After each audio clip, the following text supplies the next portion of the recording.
শামীম মোল্লার নেতৃত্বে আজকে একটা বড় দল আইএসএফে যোগ দিচ্ছেন। তো এই দলের শামীম সাহেবের হাতে পতাকা তুলে দেয়া হবে। পতাকা তুলে দেবেন আমাদের জেলা নেতৃত্ব, জেলা কনভেনার মহিবুল মণ্ডল, জেলা নেতৃত্ব ইমদাদুল ইসলাম এবং আমাদের শাহজাহান ডাক্তার ভাই আর আব্বাস মণ্ডল, এরা চারজন মিলে শামীম মোল্লার হাতে পতাকা তুলে দেবে। শাহজাহান ভাই ধরুন, পতাকা ধরুন। ইনকলাব জিন্দাবাদ, ইনকলাব জিন্দাবাদ। এই শামীম মোল্লার নেতৃত্বে শতাধিক কর্মী স্বাগতম। এই শামীম মোল্লার নেতৃত্বে শতাধিক কর্মী স্বাগতম। ইনকলাব জিন্দাবাদ, আইএসএফ জিন্দাবাদ, আইএসএফ জিন্দাবাদ। এই শামীম মোল্লার নেতৃত্বে যারা যোগদান করেছেন তাদের সবার নাম পড়তে গেলে অনেক সময় লাগবে, তাই আমি আলাদাভাবে কারোর নাম উচ্চারণ করছি না। শুধু শামীম মোল্লার নেতৃত্বে যোগ দিয়েছেন যারা, তাদের সকলকে আমি দলের রাজ্য সভাপতি হিসাবে স্বাগত জানাচ্ছি এবং দলে তাদেরকে গ্রহণ করছি। আজকে এই পলাশীর প্রান্ত থেকে একটাই আওয়াজ দেব, যেমন ব্রিটিশকে এই পলাশী থেকে আপনারা তাড়িয়েছিলেন, ঠিক তেমনি এই দুর্নীতিগ্রস্ত বিজেপি, সাম্প্রদায়িক বিজেপি ও দুর্নীতিগ্রস্ত তৃণমূলকে এই কালীগঞ্জ তথা পলাশী থেকে আপনাদেরকে পরাস্ত করতে হবে। এই অঙ্গীকারবদ্ধ আজকে আপনারা এখানে হন।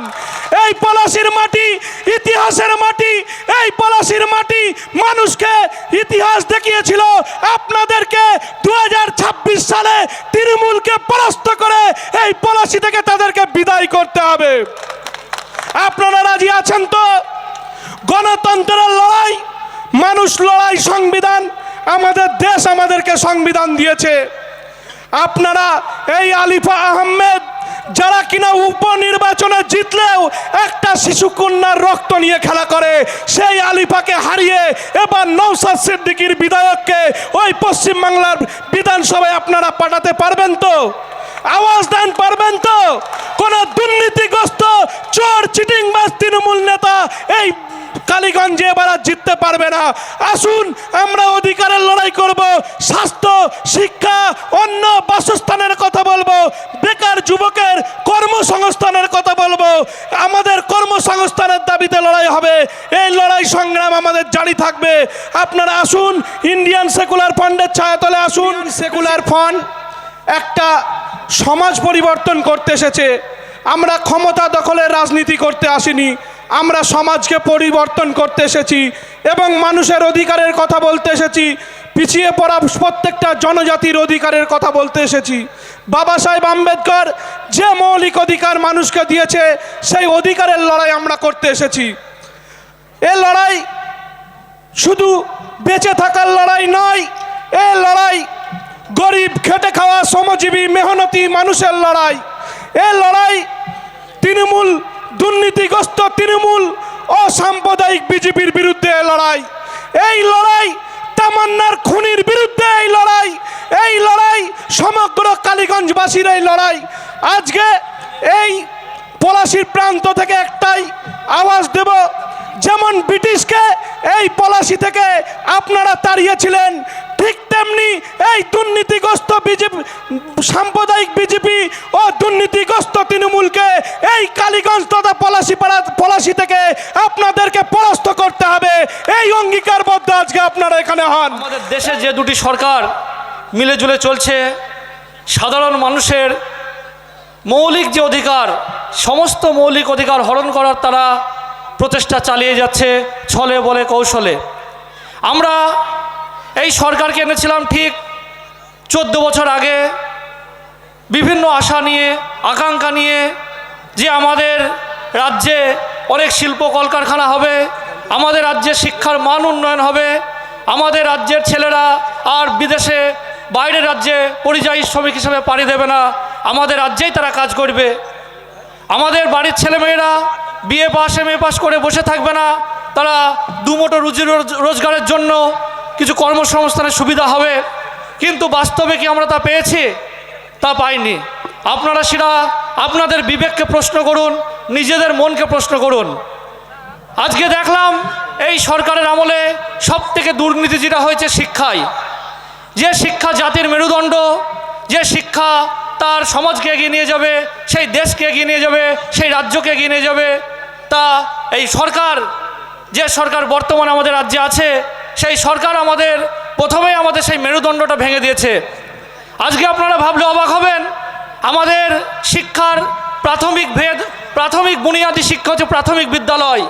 তা বর্তমানে আমি একজন প্রাথমিক বিদ্যালয়ের শিক্ষক, সেই হিসাবে আমার লজ্জিত বোধ হচ্ছে যে বর্তমানে 6 থেকে 7 হাজার প্রাথমিক বিদ্যালয় আছে আমাদের রাজ্যে, যেখানে কোনো একজন মাত্র শিক্ষক এবং ক্লাস আছে 5টা। 3000 এর উপরে স্কুল আছে যেখানে কোনো ছাত্রই নেই। কেন? সরকারের তো এজেন্ডা এটা ছিল না। সরকার তো ক্ষমতায় আসার আগে বলেছিল আমরা শিক্ষায় বাংলা ভারতবর্ষের মধ্যে প্রথম স্থান অধিকার করবে, ভারতবর্ষের মধ্যে 1 নম্বর হবে, কিন্তু হয়নি।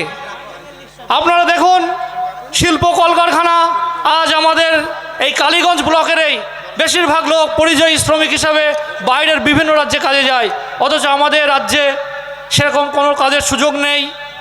আর তিনি সেই পরিযায়ী শ্রমিকদের নিয়ে রাজনীতি করেন। আজকে আপনি কর্মসংস্থান নিয়ে দেখেন, হাজার হাজার ছেলেপিলে, আমাদের বাড়ির ছেলে, আমাদের বাড়ির মেয়েরা, তারা এমএ বিএ পাস করে, বিএড ডিএড লক্ষ লক্ষ টাকা খরচ করে আজ ধর্ণা দিচ্ছে কলকাতা রাস্তায়, অথচ চাকরি নেই। চাকরি কিসে আছে? টাকার বিনিময়ে, মেধার বিনিময়ে কোনো চাকরি নেই। পড়াশোনা করে চাকরি হবে না। চাকরি পেতে হলে কি করতে হবে? 15 লক্ষ থেকে 20 লক্ষ টাকা তাদের ঘুষ দিতে হবে, তবেই চাকরি পাওয়া যাবে। তবু সেই চাকরির কোনো নিশ্চয়তা নেই। আপনারা দেখলেন কিছুদিন আগেই 22,000 চাকরি বাতিল করলো, তারা আমাদের এই আপনার ঘরের ছেলে, ঘরের মেয়ে। এটা আপনাদের ভাবতে হবে। তাই তিনি যে প্রতিশ্রুতিগুলো দিয়েছিলেন, প্রত্যেকটা প্রতিশ্রুতি তিনি বাস্তবায়িত করেননি। শুধু কি করেছেন? কিছু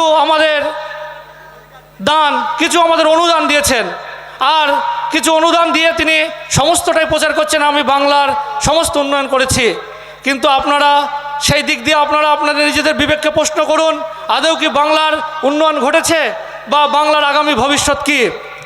এই সব বিষয় এই নিয়ে আপনাদের কথা বলার অধিকার নেই।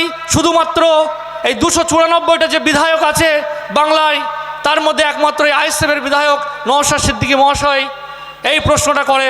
তাই তো আপনারা কয়েকদিন আগে দেখেছেন অভিষেক ব্যানার্জি, আমাদের পিসিমণির ভাইপো, তিনি বলেছেন যে ভাঙড়টা আমার দখল চাই। কারণ ভাঙড়ের একমাত্র বিধায়ক সেই নওশাদ সিদ্দিকী মহাশয়, যে কিনা এই বাস্তব প্রশ্নগুলো তুলে ধরেন এবং জনসম্মুখে তুলে ধরেন, তাই তার ভাঙড়টা প্রয়োজন। অথচ 77টা বিজেপির এমএলএ আছে, সেই 77টা তার প্রয়োজন নেই।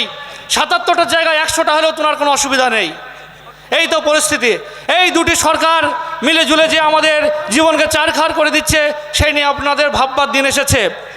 আপনারা দেখবেন এসআইআর নিয়ে যে নাটকীয়তা চলছে, আমাদের পশ্চিমবঙ্গের মুখ্যমন্ত্রী বলেছিলেন আমরা এসআইআর হতে দেব না, আমার লাশের উপর দিয়ে এসআইআর হবে, কিন্তু বাস্তবে এসআইআর হয়ে গেল। তিনি যেগুলি বলেছিলেন সবগুলোই বাস্তবে পরিণত হয়েছে। তাই আমাদের ভাববার দিন এসেছে আমরা কি করব আগামী দিন। তাই আমাদের এই আইএসএফ, এই নওশাদ সিদ্দিকীর মতো যারা আছেন, যে সমস্ত বিধায়করা যাতে আমরা আরও পাঠাতে পারি বিধানসভায়, সেই দিকে আমাদের নজর দিতে হবে এবং এই দুই সরকারকে আমাদের উপরে ফেলে দিতে হবে, যাতে পশ্চিমবঙ্গ আবার আগের মতো সুন্দর পশ্চিমবঙ্গে পরিণত হয়। ধর্ম বর্ণ নির্বিশেষে আমরা সকলে মিলেমিশে বসবাস করতে পারি এবং এখানে আমাদের কর্মসংস্থান যাতে আমাদের রাজ্যেই হয়, আমাদের ছেলেমেয়েদের পড়াশোনা যাতে প্রাথমিক বিদ্যালয়ে হয় এবং আমরা আমাদের ছেলেমেয়েরা চাকরির জন্য এই রাজ্যেই পাই। যাই হোক, সময় খুব সংক্ষিপ্ত, আবার পরে একদিন বলা যাবে, অনেকেই আছে বক্তা। তাই আপনাদের কাছে আমি একটাই আশা রাখছি, আপনারা নিজেদের বিবেককে জাগ্রত করুন এবং আগামী দিন যাতে এই দুই সরকারকে আমরা উপরে ফেলতে পারি সেই দিকে প্রতিজ্ঞাবদ্ধ হন এবং এই নওশাদ সিদ্দিকীর মতো বিধায়ক আরও যাতে আমরা 100টা বিধানসভায় পাঠাতে পারি সেই দিকে আমাদের প্রতিজ্ঞাবদ্ধ হতে হবে, এই আশা। আমরা বিগত দিনে দেখে এসেছি এই তৃণমূল সরকার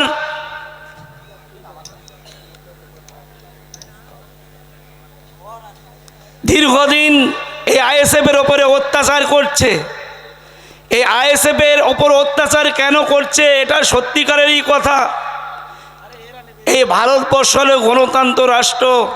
এই গণতন্ত্র রাষ্ট্রে সমস্ত মানুষের অধিকার আছে, যে যার খুশি সে তার পার্টি করবে। কিন্তু বিজেপি এখানে মিটিং করছে, সিপিএম মিটিং করছে, তৃণমূল মিটিং করছে। যখনই আইএসএফ কোনো প্রোগ্রাম মিটিং করতে যাচ্ছে তাকে কেন এত বাধা? এর বাধার কারণ কি? এটা আমাদের উন্মোচন করতে হবে। আমরা যদি সেটা উন্মোচন না করতে পারি তাহলে কিন্তু আমরা বুঝতেই পারবো না কেন আইএসএফকে দমানোর জন্য চেষ্টা করছে। আজ আইএসএফের জন্ম থেকে এ পর্যন্ত আর কয়েকটা দিনের মধ্যে 5 ইয়ার্স পূরণ হবে। তার মধ্যে আপনারা দেখতে পাচ্ছেন চতুর্দিকে আইএসএফের কর্মীরা সজাগ হয়েছে এবং আইএসএফে তৃণমূলের যারা রানিং মেম্বার, যারা নেতা, তারা সবাই দলে দলে যোগদান করছে এই আইএসএফের পতাকার তলে। তাই ভাইজান, আপনাদের প্রত্যেককে আমি অনুরোধ করব, আগামী দিন যে সময়টা আসছে সেই সময়টা ভয়াবহ দিন আসছে। কেন ভয়াবহ দিন আসছে? আজকে শিক্ষা জগৎটাকে যে জায়গায় নামিয়ে নিয়ে গিয়েছে, আজকে আপনার আমার সন্তানেরা মানুষ হতে পারবে না। কেননা সেই স্ট্র্যাটেজি তৈরি করেছে দুই সরকার মিলে, সেন্ট্রাল গভর্নমেন্ট এবং রাজ্য সরকার, দুই সরকার মিলে যে স্ট্র্যাটেজি তৈরি করেছে, এতে আপনার আমার সন্তানেরা একেবারে নিচু জায়গায় চলে যাবে এবং তারা কখনো উচ্চশিক্ষায় শিক্ষিত হতে পারবে না। আপনারা বুকে হাত দিয়ে বলুন, আপনার সন্তানেদের স্কুলে দেন। কোনো নেতার কোনো এমএলএ ছেলে ওই স্কুলে পড়ে? আপনারা একটু বলুন তো, পড়ে? এই প্রাইমারি স্কুলগুলো বন্ধ করে দিয়েছে, এই স্কুলের কাঠামোগুলো একেবারে নিম্নমানের করে দিয়েছে। কোথাও মাস্টার নেই, কোথাও পড়াশোনা হয় না। এইরকম জায়গায় আপনার আর আমার ছেলেরা পড়ছে। তাহলে আপনার আমার ছেলে যখন পড়ছে সেই জায়গাটা এই রাজ্য সরকারের দরকার ছিল, উচিত ছিল যে সেই জায়গাটা একেবারে পরিকাঠামোটা তৈরি করে যেন পিছিয়ে পড়া বর্গের মানুষ, হিন্দু, মুসলিম, আদিবাসী, জৈন, খ্রিস্টান প্রত্যেকের সন্তানেরা যেন সেখানে লেখাপড়া করে তার মর্যাদাকে বাড়িয়ে সে উচ্চশিক্ষায় শিক্ষিত হয়ে চাকরির দিকে, ডাক্তারের দিকে, ইঞ্জিনিয়ারের দিকে যাওয়ার অত্যন্ত প্রয়োজন ছিল। কিন্তু সেটা না করে বন্ধু 25,000 স্কুলকে বন্ধ করে দিয়েছে এই সরকার। 25,000 স্কুলকে যখন বন্ধ করে দিয়েছে তখন আপনার ছেলেদের জন্য আর ভাবছে না, তারা ভাবছে এমএলএ ছেলেরা কি করে মানুষ হবে। তারা মিশনে দিচ্ছে, তারা নেতাদের ছেলেদের মিশনে দিচ্ছে। আপনার আর আপনার ছেলেরা, আমার ছেলেরা গরিব হয়েই থাকবে, এটাই তাদের স্ট্র্যাটেজি এখন বর্তমান পরিস্থিতিতে। তাহলে আপনারা এটা অবশ্যই মাথায় রাখবেন, শিক্ষা জগৎটাকে মাটির সঙ্গে মিশিয়ে দিয়েছে এই সরকার। তাই বন্ধু, আমাদের ভাইজান যাকে পেয়েছেন সেই নওশাদ সিদ্দিকী ভাইজান, তিনার যে মিশন, সেই মিশনকে যদি বাস্তবায়ন করতে হয় তাহলে আগামী দিন এই আইএসএফের পতাকাকে শক্ত করে ধরতে হবে। অনেক ধমকানি চমকানি দেবে, কিন্তু আমরা কখনই সেই ধমকানি চমকানিতে ভয় করব না। আমরা লড়াই করে বাঁচব। আমরা আইনগত দিক থেকে লড়াই করে বেঁচে আমরা জানিয়ে দেব এই সরকারকে যে আমার উপরে মানুষ সত্য, তার উপরে কেউ নয়। মানুষ যদি চাই আগামী দিন এই সরকারকে উৎখাত করে আমরা দেখিয়ে দেব, এই সরকারকে উৎখাত করে আমরা সেই জায়গায় পাঠিয়ে দিয়ে আমরা আইএসএফ নওশাদ ভাইজানকে জায়গায় বসিয়ে আমরা ঠিক জায়গা তৈরি করে দেব। এই প্রতিজ্ঞাবদ্ধ হয়ে আজকে এই পলাশির বান্তরে আমরা সবাই ঐক্যবদ্ধ হয়ে, প্রতিজ্ঞাবদ্ধ হয়ে এখান থেকে বাড়ি যাব। আমরা সবাই যাব তো ভাই? সবাই যাব তো? আরে ভাই, মনের মধ্যে জোশ নিয়ে আসতে হবে, শোনার জন্যে নয়, তাগিদ নিয়ে আসতে হবে যে না, আমরা আগামী দিন এই আইএসএফের ঝান্ডা বদবদ করে উঠবে সারা ওয়েস্ট বেঙ্গলে। এইভাবেই আমরা লড়ব। তাই বন্ধু, আমরা আগামী দিন যে 21শে জানুয়ারি যেটা আমাদের শহীদ মিনারে ডাক দিয়েছে, আমরা সকলে মিলে সেই শহীদ মিনারে যাব। সকলে মিলে আমরা শহীদ মিনারে গিয়ে সারা কলকাতা অবরুদ্ধ করে রাখবো, রাস্তাঘাট আমরা এত লোকের সমাগম করে যাব। এই আমাদের প্রতিজ্ঞাবদ্ধ হতে হবে, প্রতিজ্ঞা থাকতে হবে। এই বলে আমি আমার সংক্ষিপ্ত বক্তব্য শেষ করছি। আইএসএফ জিন্দাবাদ।